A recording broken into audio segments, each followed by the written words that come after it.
Dalam nama Bapa dan Putra dan Roh Kudus. Amin.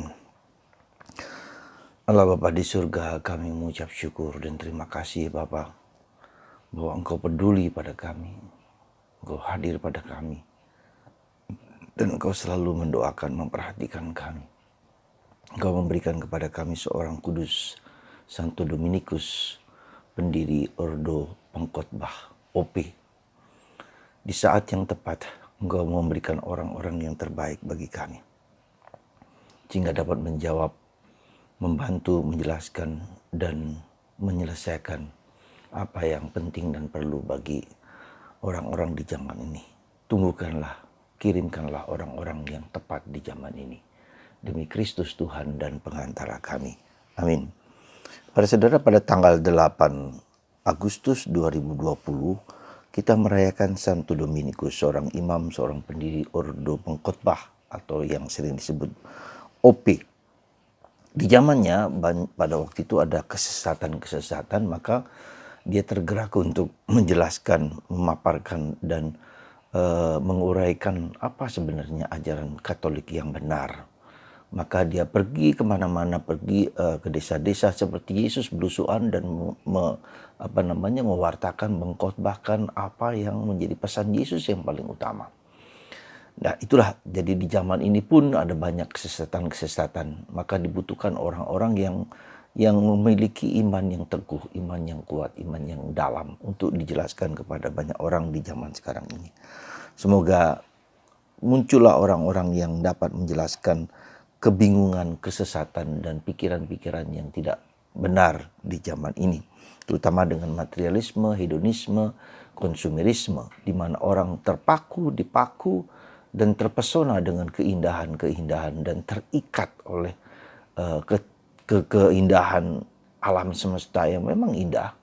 Ya, percaya bahwa alam, bahwa material itu dapat membuat manusia bahagia dan selamat. Dan itu merupakan satu kesesatan yang harus kita kita sadari, bahwa kebahagiaan, kedamaian, keselamatan tidak pernah bersandar pada sesuatu, tetapi pada Yesus yang tersalib dan Yesus yang wafat dan bangkit bagi kita. Saudaraku yang terkasih dalam Kristus, pada bacaan Injil hari ini kita diingatkan bahwa kita dipanggil untuk mengusir setan. Ketika Yesus memutus para rasul, ya, berkali-kali Yesus mengatakan, kamu pergilah, usirlah setan. Salah satu tugas utama adalah usirlah setan. Menjadi pertanyaan kita yang sangat besar, kenapa Yesus justru ya pertama-tama berkali-kali untuk mengusir setan, mengusir iblis. Nah, dalam bacaan Injil hari ini kita lihat bahwa ketika seorang yang datang kepada Yesus dan minta kepada para rasul untuk mengusir setan pada anaknya yang sakit ayan dan sangat menderita. Dilukiskan bahwa ia sering jatuh ke dalam api dan juga sering ke dalam air. Dan murid-muridnya ternyata tidak mampu melakukan itu. Maka Yesus mengecam ya para murid yang tak mampu itu, padahal mereka sudah ditunjukkan, diperlihatkan bagaimana Yesus mengusir setan, mengusir kuasa-kuasa kegelapan. Berkali-kali Yesus berkeliling dan melakukan hal tersebut. Jadi Yesus mengatakan, mengapa itu terjadi? Karena kalian kurang percaya. Ya, kalian kurang percaya. Sebab aku berkata kepadamu, sungguh sekiranya kamu memiliki iman sebesar biji sesawi itu, kalian dapat berkata kepada gunung ini, pindahkan dari sini ke sana, maka gunung ini akan pindah dan tiada yang mustahil bagimu. Saudaraku yang terkasih dalam Kristus, kalau Anda bisa merasakan apa yang dikatakan Yesus saat ini, itu merupakan sesuatu yang luar biasa. Jaminan ya bahwa iman yang kita miliki itu, kepercayaan yang kita miliki itu sangat powerful. Ya. Hanya kadangkala kita tidak mengerti, tidak menyadari iman yang kita miliki itu adalah iman yang sangat kuat, dahsyat. Itu yang mungkin harus kita sadari lebih dulu. Nah, sekarang harus kita lihat kembali lagi, mengapa Yesus justru, pertanyaan kita, mengapa Yesus mengutus para rasul pertama-tama untuk mengusir kuasa kegelapan? Dan ini pertanyaan saya yang sudah cukup lama, mengapa? Dan dikatakan karena dengan mengusir setan, kita membebaskan orang-orang dulu yang terbelenggu oleh kuasa kegelapan. Ya, dengan mengusir setan itu, karena setan atau iblis itu mempengaruhi pikiran, perasaan, mempengaruhi perilaku orang menjadi terikat, orang menjadi terlekat kepada sesuatu yang sebetulnya membuat orang tidak bebas. Itu yang harus kita sadari. Nah, seringkali setan itu tidak berarti harus seperti yang terungkap seperti bacaan Injil hari ini, seperti orang ayan, orang menderita, orang yang kerasukan seperti itu. Itu benar kuasa iblis. Tapi lebih halus lagi adalah ketika orang menjauh dari Tuhan. Ketika orang yang biasanya biasa berdoa, orang yang biasanya pergi ke gereja, orang yang biasanya berdoa rosario, tiba-tiba tidak lagi. Ya. Tiba-tiba ada sesuatu yang membuat dia tidak peduli lagi. Nah, itu salah satu gejala, dipengaruhi, bukan dikuasai, dipengaruhi oleh pikiran-pikiran yang membuat dia jauh dari Tuhan. Lalu perilakunya perilaku yang maaf mungkin yang menjadi gejala zaman sekarang, LGBT katakanlah. Ya, mulai pengaruh itu ketika dia mulai melihat film-film yang atau video-video yang porno yang di internet, entah itu lelaki sesama lelaki atau perempuan sesama perempuan, sehingga orang mulai terus-menerus orang dilekatkan pada sesuatu yang demikian. Sehingga lama-kelamaan pikiran, perasaan, dan tubuhnya pun dipengaruhi sehingga mulai terpengaruh untuk melakukan yang serupa. Ya.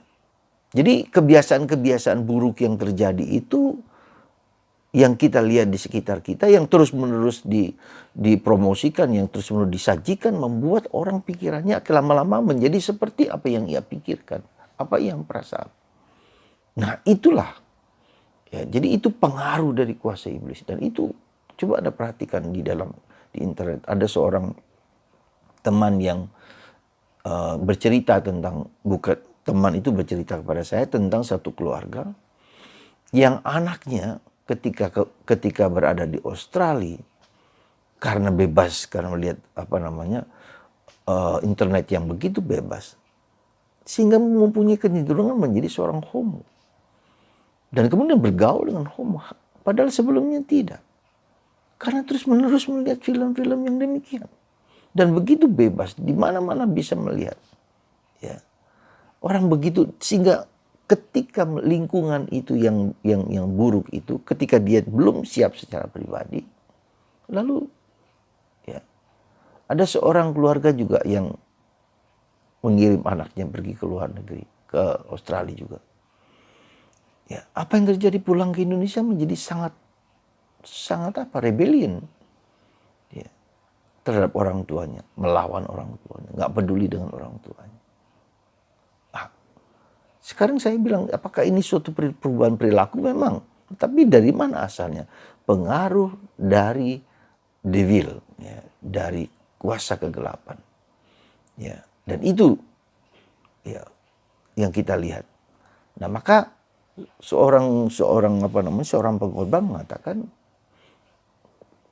tugas kita pertama-tama sebagai seorang pewarta Injil adalah masuk di dalam kekuatan roh, mengusir kuasa-kuasa kegelapan, mengusir segala perilaku, tindakan-tindakan yang harus kita bereskan, kita putuskan, kita patahkan dengan kuasa kegelapan itu.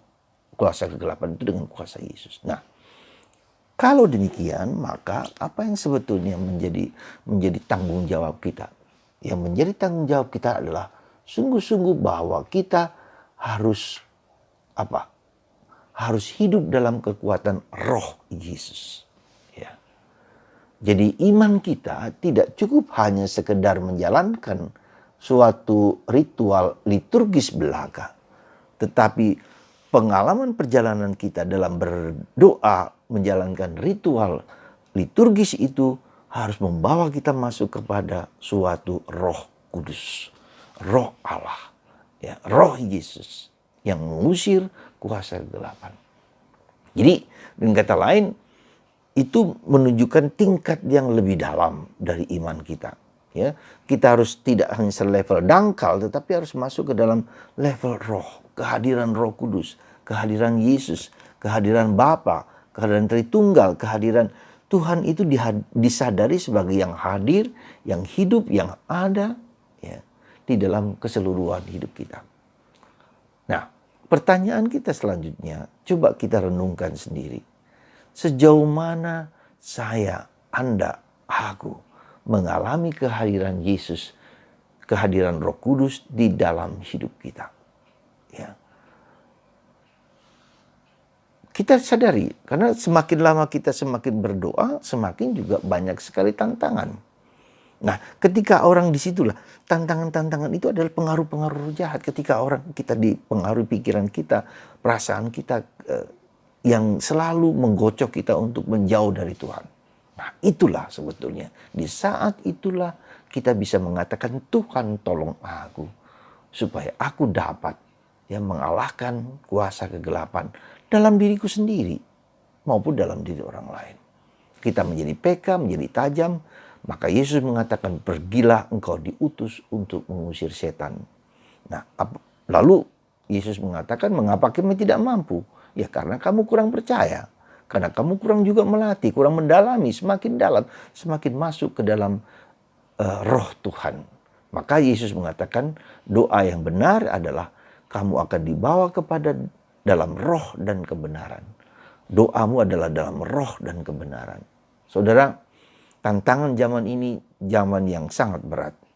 Ya, kita dipanggil untuk masuk ke dalam dunia roh Tuhan. Ya, dalam roh dan kebenaran.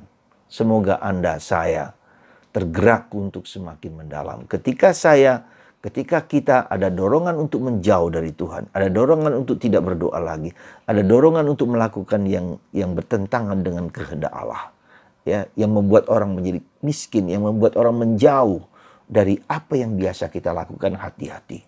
Mungkin ada pengaruh kekuatan kegelapan yang pelan-pelan akan membawa kita kepada jauh dari Tuhan.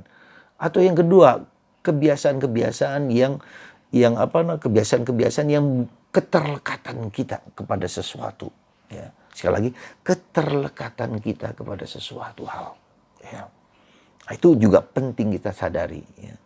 Lihatlah, apa kita terlekat pada barang tertentu, orang tertentu, benda tertentu, kebiasaan-kebiasaan tertentu. Ya. Nah, itu juga kita perhatikan. Semoga semakin lama kita semakin peka, semakin dalam, semakin tajam.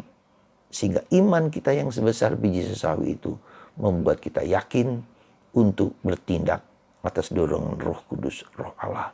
Dan jangan lupa, setiap kali kita mau berdoa atau melakukan sesuatu, sadarlah bahwa kita berdoa dalam Roh Kudus.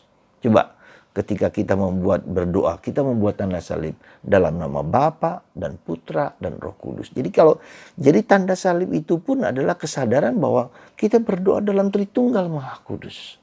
Jadi jangan hanya Bapa, Putra dan Roh Kudus, tapi saudara, kita berdoa dalam Bapa, Putra dan Roh Kudus.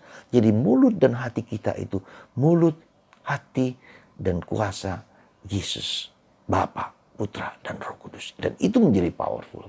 Semoga mungkin dengan cara yang sangat sederhana kita sadari bahwa kita berdoa dalam Tritunggal Maha Kudus.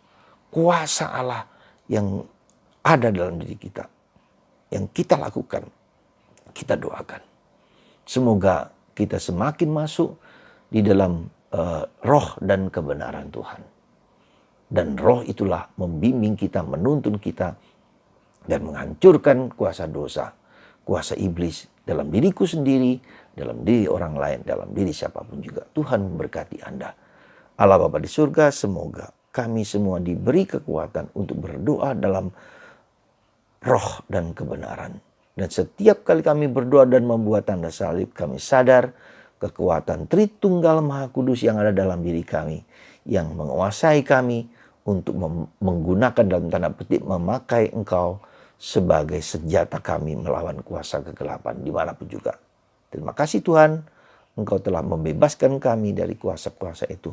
Maka berkatilah semua orang yang mendengar renungan ini. Dan kuasa itu, kuasa Yesus, Bapa, Putra, dan Roh Kudus menyertai Anda dan mengusir segala pengaruh-pengaruh jahat dalam pikiran perasaan kami, umat-Mu. Tuhan, bantu anak-anak-Mu ini dengan kuasa-Mu. Bebaskan mereka untuk menjadi manusia yang merdeka, tidak dikuasai, dipengaruhi oleh kuasa iblis. Berkat-Mu atas anak-anak-Mu yang mendengar firman sabda ini dalam nama Bapa dan Putra dan Roh Kudus. Amin.